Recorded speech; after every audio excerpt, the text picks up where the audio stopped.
Hello, আসসালামু আলাইকুম guys. Daily blog by শান্তাতে আপনাদের সবাইকে স্বাগতম। তো সকালই আপনাদের সাথে ব্লগ শেয়ার করতে চলে আসলাম।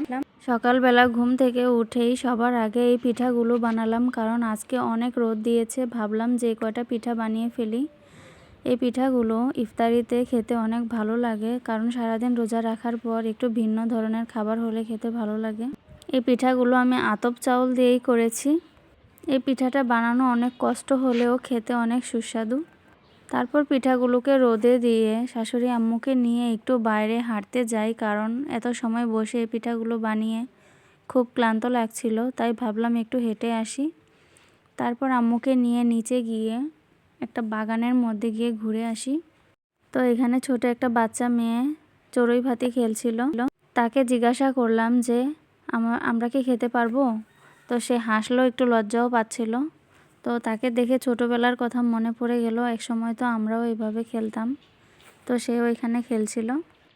তারপর আম্মু বলল, আসো ওই পুকুরটার কাছে যাই, দেখি কি আছে। তো গিয়ে দেখছিল এখানে দাঁড়িয়ে দাঁড়িয়ে হাঁসগুলো গোসল করছিল। তো আম্মু সেটাই দাঁড়িয়ে দাঁড়িয়ে দেখছিল। তো আম্মু হাঁসগুলোকে গুনছিল, আর ওই মেয়েটা, ছোট্ট একটা মেয়ে বসা ছিল। তো মেয়েটাকে জিজ্ঞাসা করছিল এই হাঁসগুলো কাদের। তো মেয়েটা কিছুই বলল না, চুপ করেছিল। হাঁসগুলো আসলে অনেক সুন্দর করে গোসল করছিল, পাখা নাড়াচ্ছিল, দেখতে অনেক সুন্দর লাগছিল।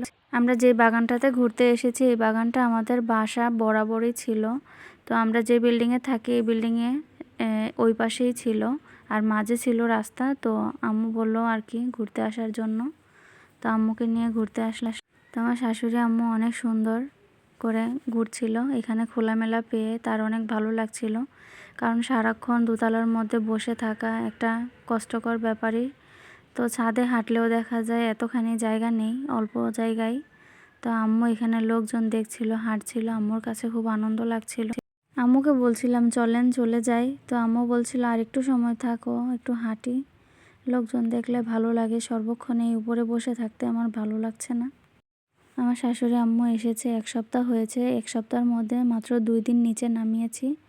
আসলে এখানে সারাক্ষণই রাস্তা দিয়ে গাড়ি আসা যাওয়া করে। তো আম্মু তো এমনিতেই অসুস্থ, ধরে ধরে নিয়ে যাওয়া লাগে।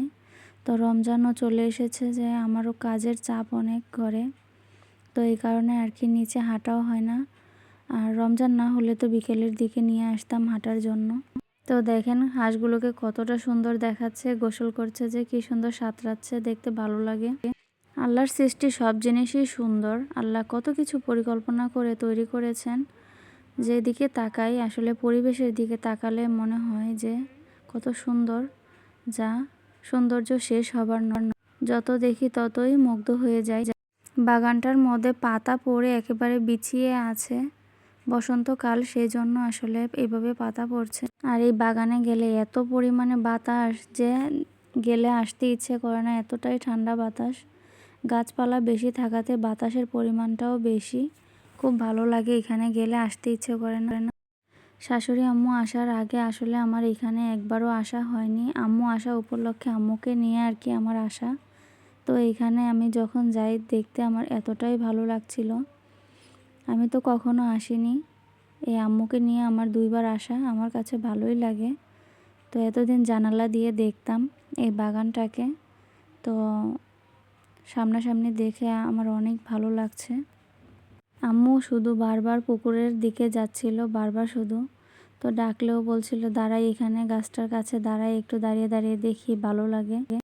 পুকুরের ধারে অনেক ঘাগরা হয়ে আছে। তো আম্মু দেখে বলছিল ঘাগরা হলে ডোগা তরকারি রান্না করা যেত, মজা লাগে ডোগায় ঘাগরা দিলে।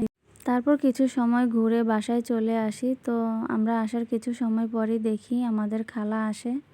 তো খালা এসে আমাকে লাউ, তারপর পেঁয়াজ এগুলো কেটে দেয় রান্না করার জন্য। তো ইফতারি রান্না করব, সেহরির জন্য কিছু রান্না করব। তো খালা আমাকে রেডি করে দেয়। তো এখানে আমার বিরিয়ানিটা হয়েই গেছে। রমজানের ভাজা পোড়া খেয়ে সবারই শরীরের অবস্থা একেবারে খারাপ। তাই আপনাদের ভাইয়া একটা লাউ নিয়ে এসেছে, যে লাউটা খেলে সবারই শরীরটা ভালো থাকবে। লাউ পানির কাজ দিবে শরীরের। তো মাছের মাথা দিয়ে আমি লাউটা রান্না করলাম, আর এদিকে আমি ডালের বড়ার জন্য ডাল ব্লেন্ডার করে নিয়েছি। তো এখানে আমি ডালের বড়াগুলো ভাজছিলাম।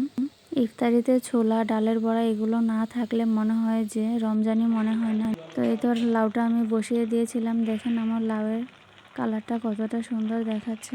তারপর ইফতার ও সেহরি রান্না শেষ করে আমি ফল কাটতে বসে যাই, কারণ ইফতারেরও আর বেশি সময় বাকি নেই, আর মাত্র 30 মিনিটের মতো বাকি। তো আমি ফলগুলো নামানোর পর আপনাদের ভাইয়া অফিস থেকে আসে, পরে আমাকে বলছিল দাও আমি ফলগুলো কেটে দিই। তাই আমি বলছিলাম অন্য ফল কাটতে হবে না, তুমি আমাকে ডালিমটা ছিলে দাও। তারপর ডালিমটা সে বেছে বেছে দেয়, আর আমি এদিকে শরবত, ইফতারের প্লেটগুলো রেডি করি। তো সে সুন্দরভাবে প্লেটগুলোকে সাজিয়ে দেয়। আপনাদের ভাইয়া ইফতারির সময় আমাকে অনেকটা হেল্প করে, নয়তো দেখা যায় আমার উপর আরও কাজের প্রেশার পড়ে যেত। আর আপনাদের ভাইয়া এরকম প্লেটগুলো সাজাতে সেও পছন্দ করে, আর ভালো সুন্দর করেই সাজাতে পারে সে। তো গতকালকের ইফতারিতে আমাদের এগুলোই ছিল। তো ডালের বড়াগুলো আসলে ইফতারের সময় আমার দিতে মনে নেই, পরে ইফতারি খাওয়ার পর যখন নামাজে গিয়ে বসি তখন আমার কি মনে হয়। তো আপনাদের ভাইয়াকে বলি যে আসলে আমার ডালের বড়া দিতে মনে নেই। তো আপনাদের ভাইয়া পরে আবার মা বাবাকে নিয়ে দিয়ে আসে। তো এই আর কি, আমাদের গতকালকের ইফতারিতে এইসবই ছিল। তো আমাদের ভিডিও আপনাদের কার কার ভালো লাগে অবশ্যই আমাদেরকে একটা কমেন্ট করে জানাবেন, আর আমাদের সম্পূর্ণ ভিডিওটা দেখবেন, আর সাপোর্ট করে আমাদের পাশে থাকবেন। আরও নতুন নতুন সুন্দর সুন্দর ভিডিও নিয়ে আপনাদের মাঝে হাজির হব। আমার ভালোই লাগে আপনাদের সাথে এসব শেয়ার করতে। তো আপনাদের ভাইয়া প্লেট সাজিয়েছে, তো কেমন হয়েছে অবশ্যই কমেন্ট করে জানাবেন। আর সবাইকে অসংখ্য ধন্যবাদ আমাদের সম্পূর্ণ ভিডিওটি দেখার জন্য। আসসালামু আলাইকুম।